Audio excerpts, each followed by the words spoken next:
Hello, and thank you for checking out our SIR video series. I'm Mark Wheeler, Managing Partner for Strategic Options and member of the SIR Marketing Committee. Joining us today is Thomas Frank, Market Intelligence Consultant for Erie Insurance. Welcome and thank you for sitting down with us today. Good to be here, Mark. Thank you. Well, let's get started. Tell us about your role at Erie Insurance, what groups you consult with within the organization, and what resources you draw on for intelligence gathering.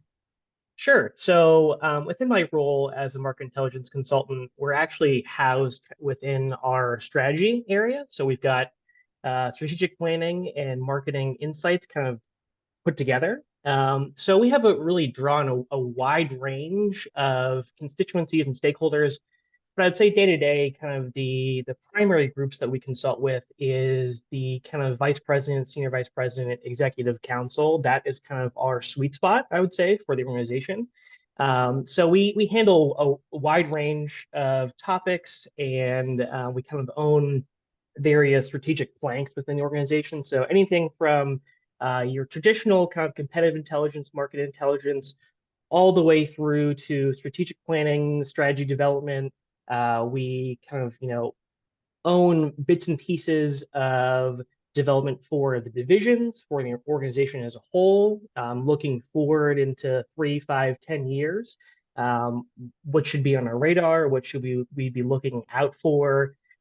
Things like that. So it's a really wide range of topics. One of the things that we commonly like to think of ourselves as we kind of deploy wherever we're needed. So any thorny question that the rest of the organization can't, wrap their hands around, we tend to do best in that space. So we're really we're kind of a jack of all trades, I would say. Oh, that's terrific. Well, thank you for sharing all of that.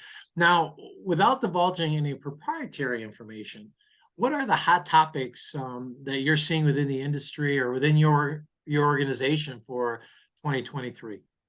Sure. So the one thing that's really big on our radar right now, and I'm sure for a lot of carriers, is kind of the unknowns around the economy, right? So we've got a lot of impact that we've seen over the past couple quarters with inflation, and that's obviously impacting a lot of operations for multiple carriers. The loss costs are kind of through the roof, and lots of carriers are responding in kind with increased rates and prices. So I'd say that's one thing that's really been on our radar is looking at the effects of that for 2022. And then there's just so much unknown for 2023. Will there be a recession? What will the impacts be? How will carriers respond? Will the lessons learned from COVID apply to the kind of the year, 2023 and beyond? So I'd say that's kind of the number one thing that's really on our radar. I'm sure is on the radar for a lot of other carriers as well. Well, it sounds like you're going to have a busy year coming up. Yes, yeah, for sure. We will see. Now, you had the opportunity to attend the annual conference. How was your experience and what did you walk away with? Yes, I did. So this year I served as a track chair for the personal lines track. I've had the opportunity to do that for 2 years now.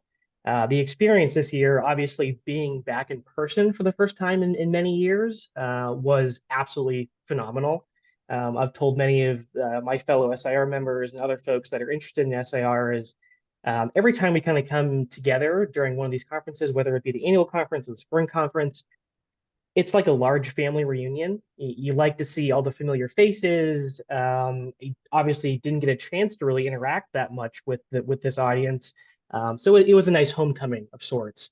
And in terms of the topics and kind of the tracks and the focus areas, really a lot stood out in terms of insights and information generated around how carriers have kind of responded post-pandemic, if we can even say that, because obviously I think we're still in the pandemic of some sorts.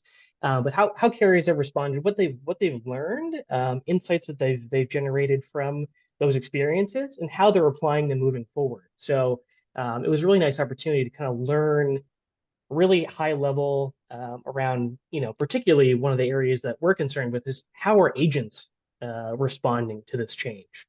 They were forced to really adapt to a lot of things that we thought would maybe come 5, 10 years down the road, but they were thrown into it. They had to learn on the fly. They had to adapt. They had to interact with their customers and policyholders in new ways. So we're starting to see some of that come out. And one of the panels, one of the Agency of the Future panels that was really fantastic, kind of began to dive into that. So what have they learned? How are they applying it in the future? What things are they going to avoid, and what things are they going to, put a little bit more emphasis into in the future? So I thought it was a great opportunity to come together to kind of reassess the state of the industry and look to the future. Oh, that's terrific. Well, it sounds like you walked away with quite a bit. And for those of us who weren't able to attend, and unfortunately, I could not make it. I know it's on my radar and on my calendar for next year. So Yes, I'm certainly absolutely. looking forward to that. Well, let's move on to some fun questions as well. Sure, of So we course. have the holidays coming up. Yep. So what's your favorite dessert? Ooh, that's a tough one. So I'm a huge pie guy. So any pie, I would say traditionally, during this season is pumpkin pie, apple pie. I would say probably one of those two would be kind of my go-to for the holidays. All right, I like it. Now, how do you spend the day after Thanksgiving? Do you shop, recover, watch sports, extra time in the gym, an extra run? How do you spend it? Yeah, so I try to avoid shopping at all costs. You will not catch me at the mall or doing any shopping. My wife is the exact opposite. She will, for many years now, has taken advantage of Black Friday, goes out with her family. We go out late. But I'm more of a start the day off with a little bit of exercise, get outside, and then I will inevitably get sucked into football and the like, and other, whatever other sports are on, I will definitely kind of get sucked into that. Well, I would say I'm close to your camp as well. Now, Yeah. final question for you. Now, do you have to travel for the holidays or are you lucky enough to stay home? This year, we're lucky enough to stay home. Past years, I have family in New York City that we would visit for Thanksgiving. But luckily this year, I think we're going to be sticking close to home. We've got a couple family functions, family events around here that we'll attend. So yeah, luckily no logistical nightmares in our future. But yeah, it'll be nice to stick around home. Oh, that's terrific. That's great. Well, Thomas, thank you so much for your time and sharing more about your role at Erie Insurance, your involvement with SIR, and a bit about your holidays coming up. It's been Yeah, great. Thank you so much. thank you. Yeah, thanks for the opportunity. It's been great to speak with you.